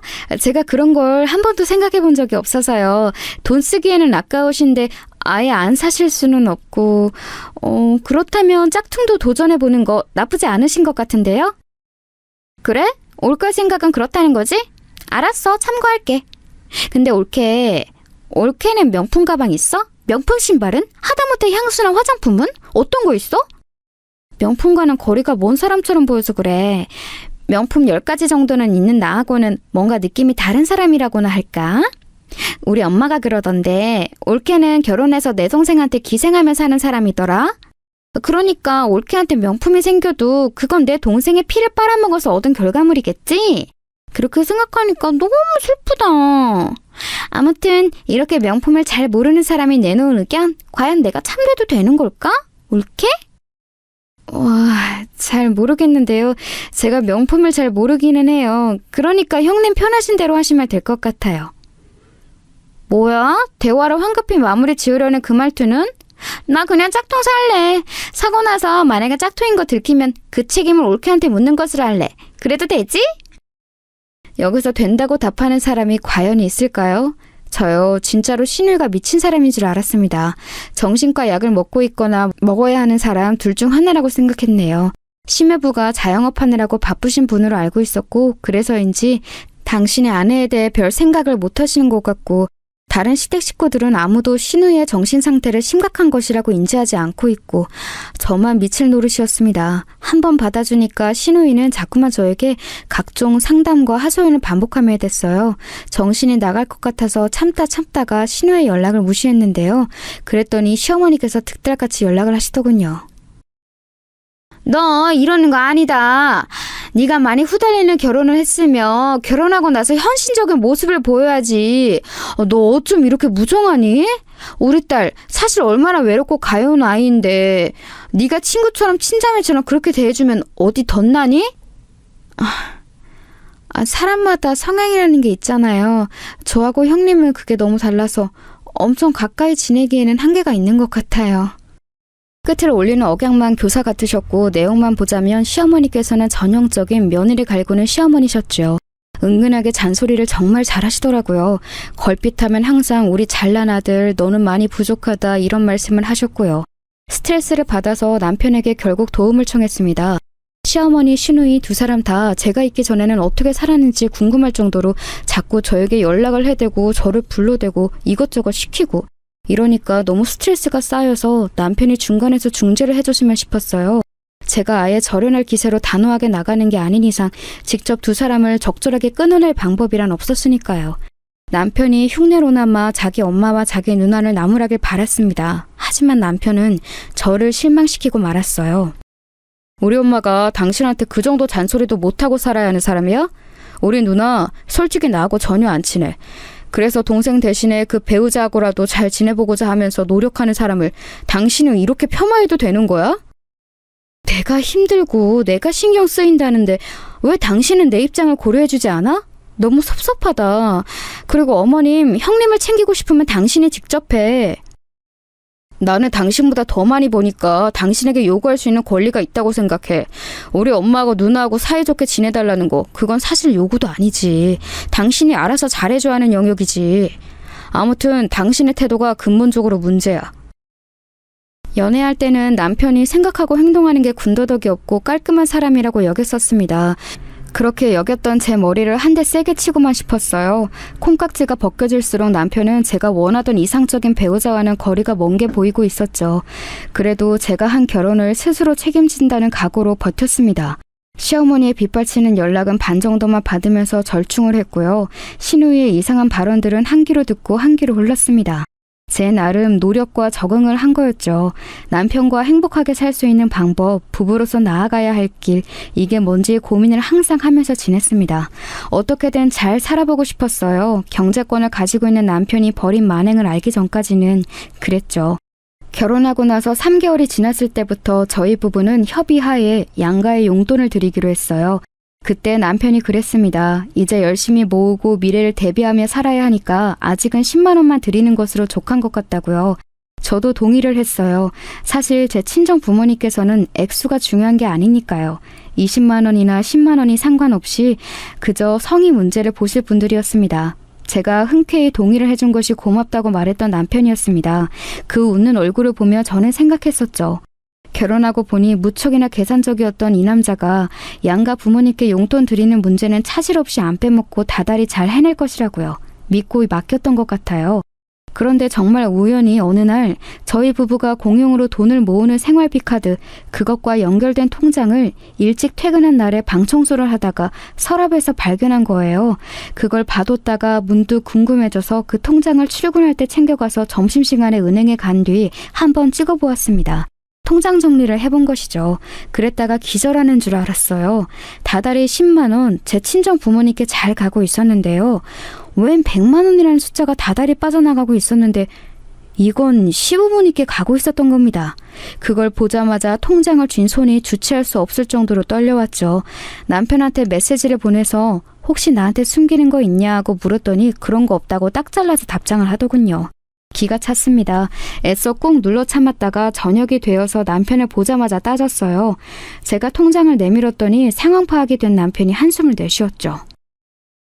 당신 뭐야? 왜 아버님 어머님한테는 다달이 100만 원을 드렸어? 두 분이 대체 100만 원이나 쓰실 일이 뭐가 있는데? 왜 그렇게 흥분해? 노인네들은 100만 원 쓸 것도 없다. 뭐 이렇게 생각하는 거야? 너무 어이없는 생각이네. 없어서 못 쓰는 거지. 있으면 다 쓰게 되어 있어. 부족한 것보다는 늘 어느 정도 수중에 여유가 있는 게 낫지. 어련히 우리 부모님께서 알아서 잘 쓰시고 남는 걸 저축하실 텐데 굳이 따져 묻지 마. 진정 좀 해. 지금 내가 흥분을 안 하게 생겼어? 무슨 진정을 하라는 거야?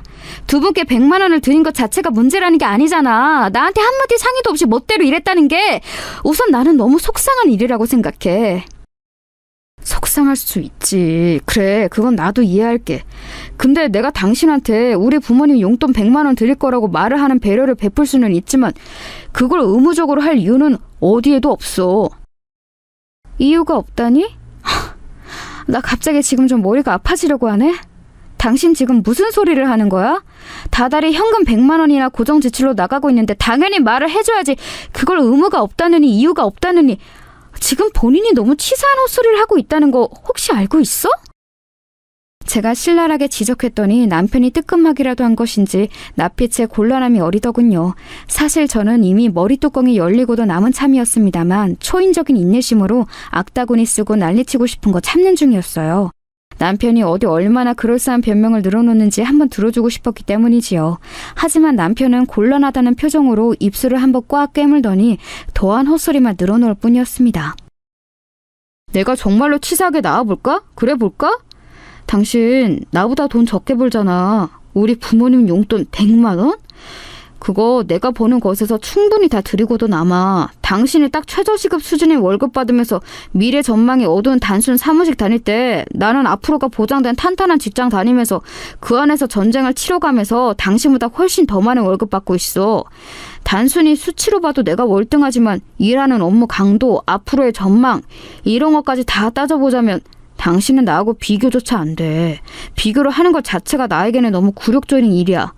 이런 마당인데 내가 당신한테 우리 부모님 용돈 드리는 걸 꼬박꼬박 말을 했어야 했다고? 허락이라도 맞듯이? 나는 그건 아니라고 봐.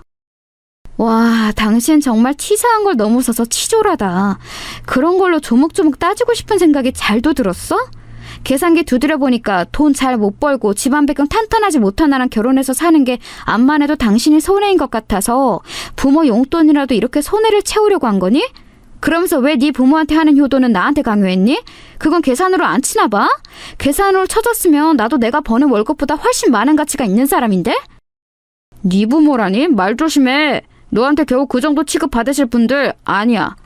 남편이 늘어놓은 헛소리 중에서 저에게 가장 큰 타격을 입힌 게 바로 그거였어요. 자기 부모는 그 정도 취급받을 사람들 아니라는 거요.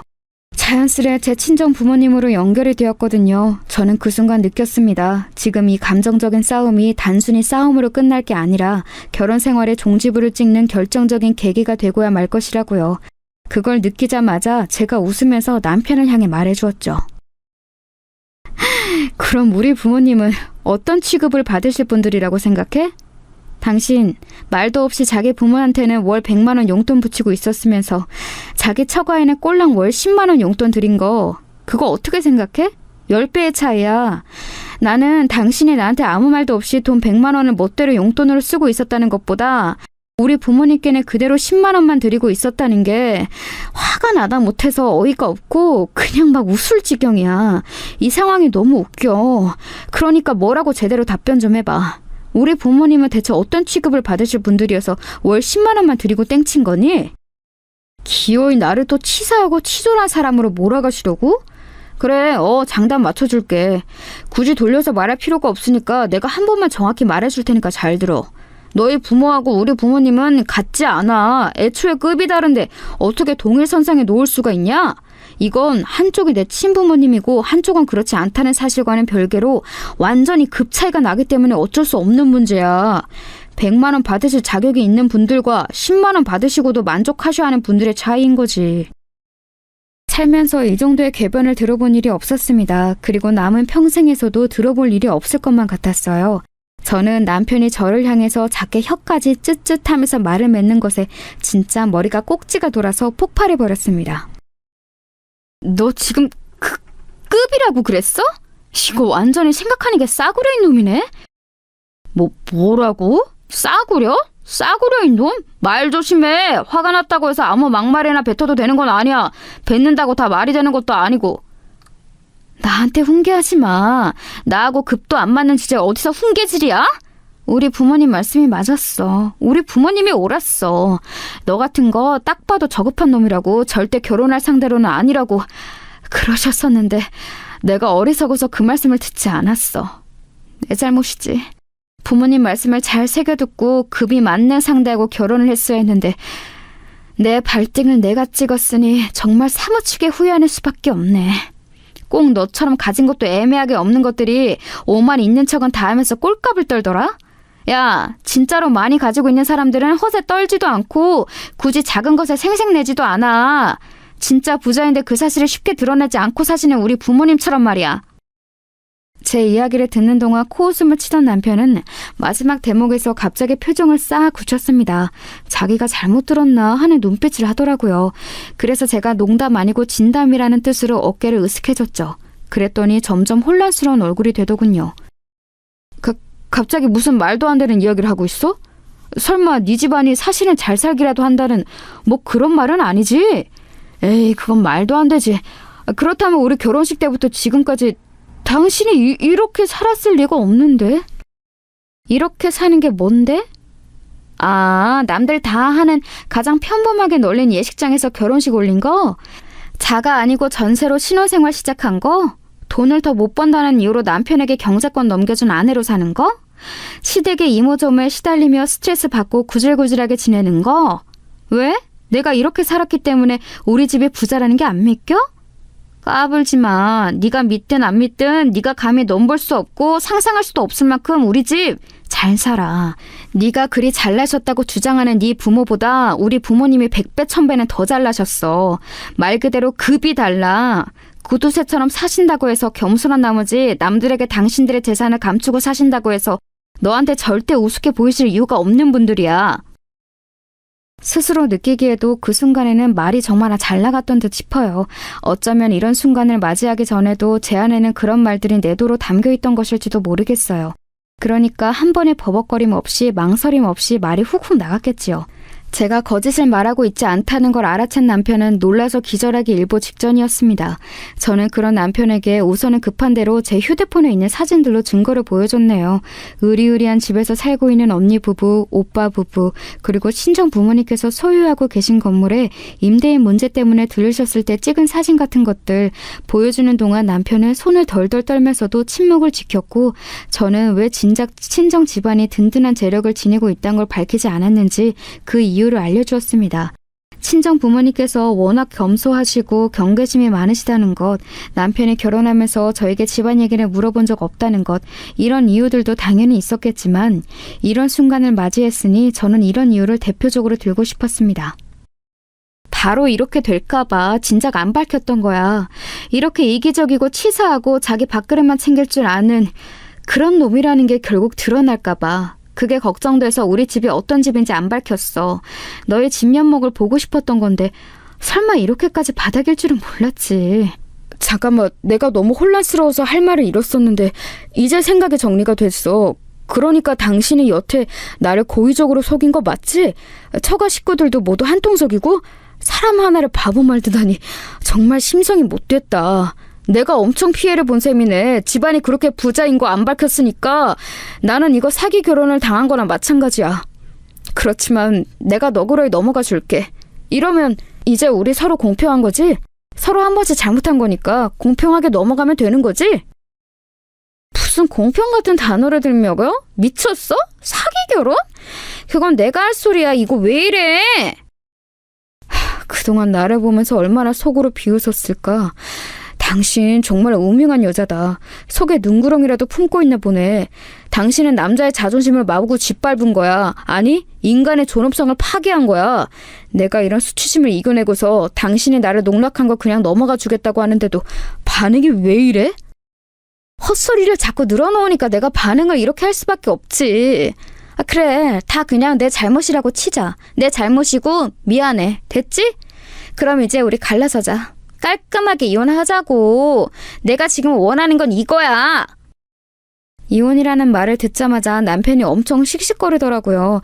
자기 처가의 진짜 급을 알게 되었으니 어떻게든 저를 회유해야 될 상황이었는데 제가 단호하게 이혼을 들먹이니까 낭패다 싶었겠죠. 저는 그런 남편에게 설마 이혼하기 싫어서 구질구질하게 매달릴 생각하는 건 아니길 바란다며 일부러 그런 식으로 말을 했습니다. 이혼으로 유도하기 위해서였죠. 코웃음 치면서 강한 척하던 남편은 이튿날 결국 저에게 정식으로 사과를 해봤습니다. 암만 해도 계산기를 두드려 보니까 저하고 헤어지면 본인 손해인 것 같아나 보더라고요. 미안하다. 내가 네 입장에서도 생각하고 이해를 해줬어야 했는데 그러질 못했네. 네가 나한테 잘못을 하긴 했지만 내가 한 번쯤은 눈 감아줬어야 했던 부분인데 내 생각에 짧았어. 남자답지 못했어. 정말 미안해. 용서해주라. 돈줄 놓치기 싫어서 울며 겨자 먹기로 자세 낮추는 것 같아서 그게 너무 티나서 기분이 별로야. 나에 대한 애정이나 결혼 생활에 대한 진지함, 미래 계획 이런 것들이 당신에게서 보이지가 않아. 만약에 내 친정이 부자가 아니었어도 당신이 지금 곧장 나에게 저 자세로 나왔을까? 사람이니까 어쩔 수 없어. 원래 사람은 다 돈 따라가게 되어 있는 거야. 이런 나를 속물이라고 하지 마. 본능이고 당연한 거야. 근데 내 생각은 이래. 어차피 다 속물일 거라면 이왕이면 나를 진심으로 사랑해주기까지 하는 속물을 만나고 싶어. 내가 사랑하는 속물을 만나고 싶다고. 나는 당신에게 마음이 식었고 당신은 이미 나를 나 자체로 보는 게 아니라 돈줄로 보고 있는 것 같아. 이게 무슨 결혼한 지 얼마 안 된 부부의 모습이야? 한참 깨를 볶아야 할 때인데 우리는 계산기만 두드리고 있어. 이건 우리가 인연이 아니라는 증거 같아. 제가 차분하게 뜻을 전달하자 남편은 차마 반박하지 못하고 입을 다물었습니다. 표정 보니까 상당히 분한 듯 보였어요. 그러더니 시어머니 방패를 금세 꺼내들더군요. 시어머니께 연락을 받았어요. 우리 아들이 너한테 말을 잘 좀 하라고 뭐 그러던데? 나는 뭔 일인지는 모르겠고 네가 잘못했다고 하여간에 그냥 싹싹 빌어라. 여자가 너무 드세게 굴어도 못 써. 자기 서방의 길을 죽여놓고 잘 사는 여자 내가 평생 못 봤다. 아유, 그런 여자는 꼭 밖에서 사고를 쳐도 치고 살더라고. 그러니까 너도 우리 아들한테 나긋나긋하게 굴어. 싸우지 말고. 와, 진짜 듣기 싫더라고요. 들을 가치를 못 느꼈어요. 그래서 그냥 죄송하다고 말씀드린 뒤 전화를 끊었습니다. 그랬더니 시누이가 찾아왔어요. 자기 애를 데리고 말입니다. 그러면서 하는 말이 조카 얼굴을 봐서라도 제가 너그럽게 넘어가 줬으면 좋겠다고 그랬어요. 어린 조카를 생각해서 마음 좀 곱게 쓰라고 하더군요. 그 말 듣고 어이가 없어서 제가 그랬습니다. 친조카도 아니고 시조카인데 제가 굳이 그래야 하나요? 저하고는 피 한 방울 안 섞였는데요. 왜 그렇게 말을 냉정하게 해? 앞에 시자 붙었다고 해서 남 취급이야? 옳게. 우리는 남이 아니야. 가족이야. 그러더니 한참 제 앞에서 설교를 시작했습니다. 우리가 남이 아니라 가족인 이유, 남보다 가족이 나은 이유, 이런 내용들이요. 한 귀로 듣고 한 귀로 흘리던 중이었어요. 한참 의미 없는 설교를 늘어놓던 시누이가 남대없이 자기의 운동화 한 켤레 사주면 안 되냐고 하더라고요. 이건 뭔 소린가 싶었습니다. 옳게, 그거 알아? 아이들은 발이 빨리 커서 운동화 비싼 거 신기는가 마는가로 진짜 부자 가짜 부자가 갈린다? 이런 거에 돈 쓰는 게 진짜 부자인 거야. 그런데 우리 애는 옳게도 보다시피 좋은 신발을 못 신기고 있거든.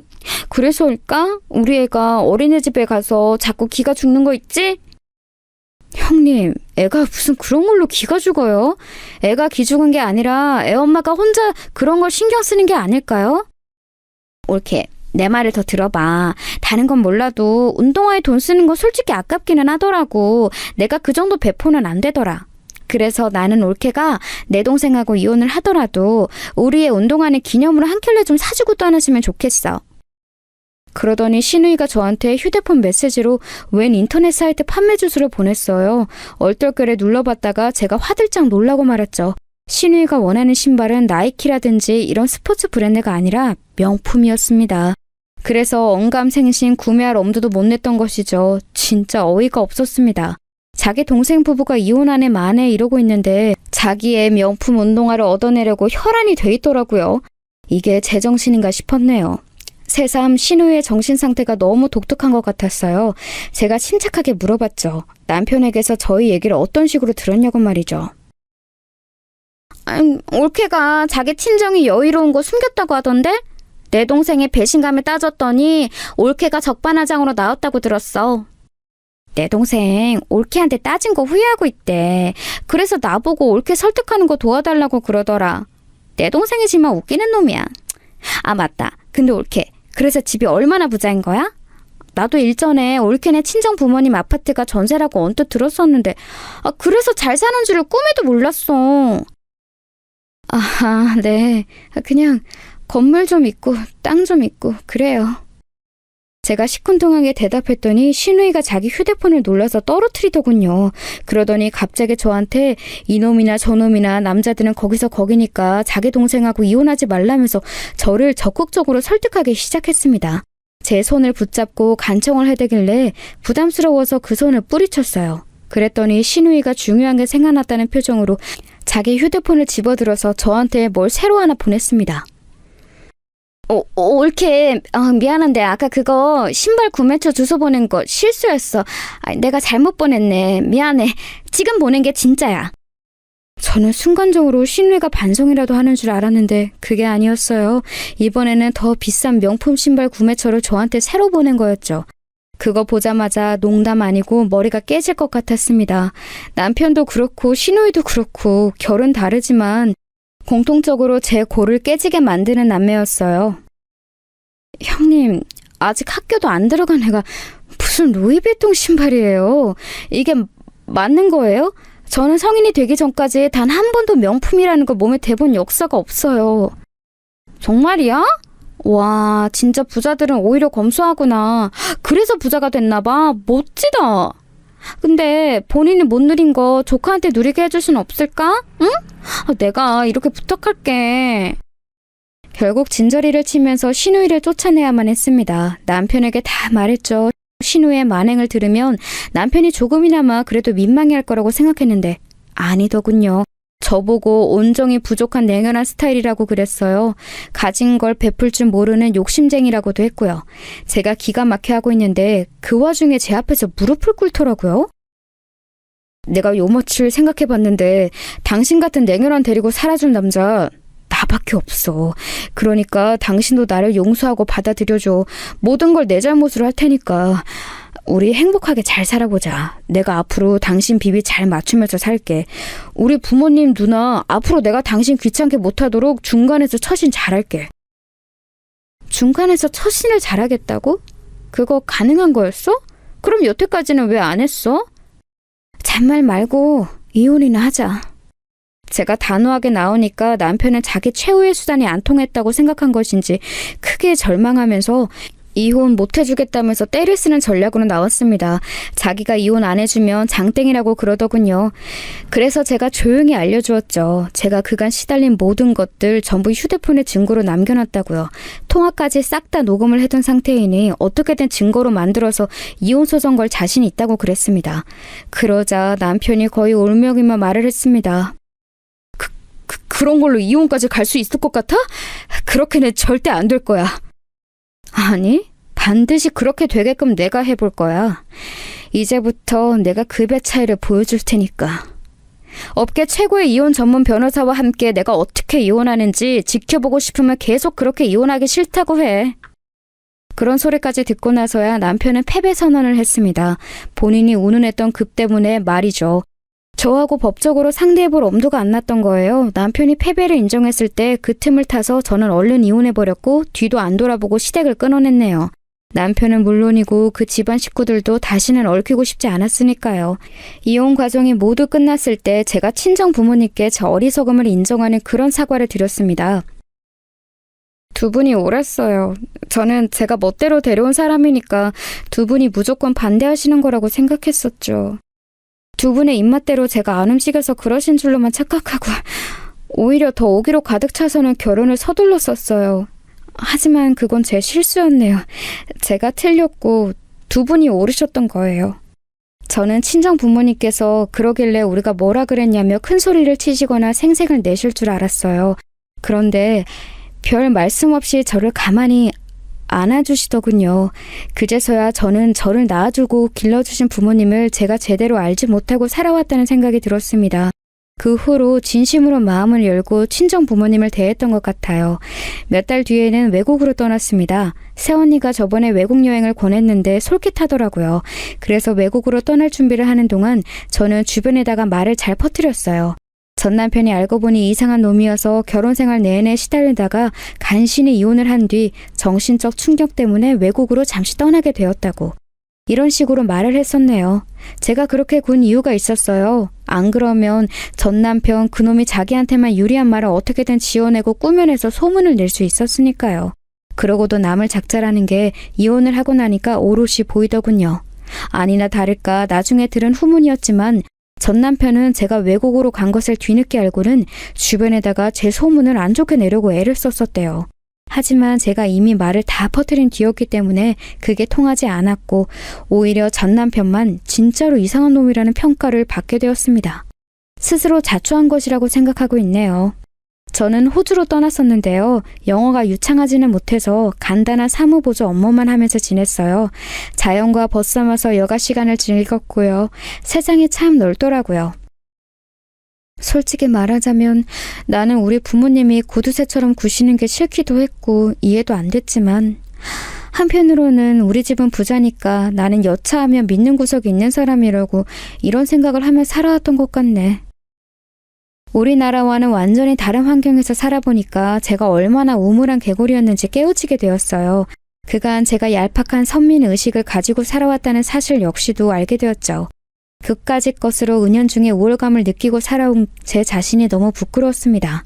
다양한 삶의 모습을 보면서 많은 걸 느끼고 배웠네요. 지날 만큼 지내다가 다시 한국행 비행기에 오르게 되었는데요. 제 귀국 소식을 접한 친구 한 명이 저에게 전 남편 이야기를 해주었어요.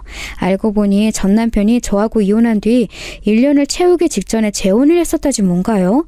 여자 쪽이 임신을 하는 바람에 서둘러서 결혼을 했었다던데 여자가 키도 좀 크고 예쁘장했대요. 그리고 들리는 이야기로는 그 여자를 전 시누이가 전 남편에게 소개시켜준 것이라고 그랬습니다. 인터넷에 명품 동호회라나 뭐라나 하는 곳에서 전 시누이가 그 여자를 처음 알게 됐었다네요. 그런데 결국 그 여자가 대략 꽃뱀인 것으로 밝혀졌다고 합니다. 명품을 두르는 잘 사는 집 여자인 줄 알았는데 알고 봤더니 집에 빚만 많았더래요. 그래서 전 남편이 개고생을 했다고 합니다. 그런데 심지어 없는 형편에 아기 돌잔치 크게 해야 한다고 그 여자가 난리를 쳤다는데요. 얼마 후에 돌잔치 때 들어온 돈들까지 모조리 전부 다 챙겨서 감쪽까지 사라졌대요. 도망을 가버린 거예요. 갓 돌진한 아기를 두고 말입니다. 알고 봤더니 상견례장이나 결혼식장, 돌잔치 행사장에 나타났던 그 여자의 부모는 아르바이트로 고용된 대역이었다네요. 진짜 친부모는 어디 사는 누구인지 알 길도 없다고 해요. 전 남편 거품을 고 기절했다고 합니다.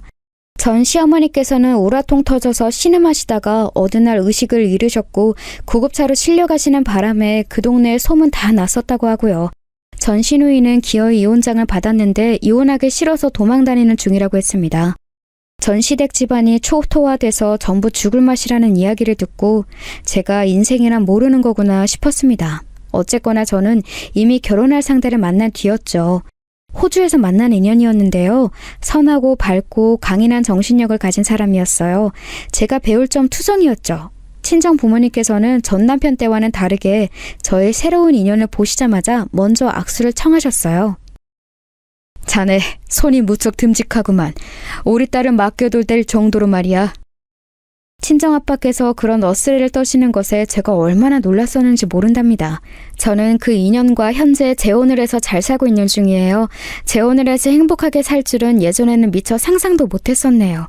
인생이란 어떻게 흘러갈지 정말 알 수 없는 것 같습니다. 그렇기에 늘 자기 자신을 점검하면서 살아야 하는 것 같아요. 어제보다 좀 더 나은 내 자신, 그걸 목표로 삼고 살아가는 게 제가 현재 제 인생을 대하는 자세랍니다. 이런 마음을 잃지 않고 지금의 행복을 꽉 쥔 채로 그렇게 계속 살아가고 싶네요.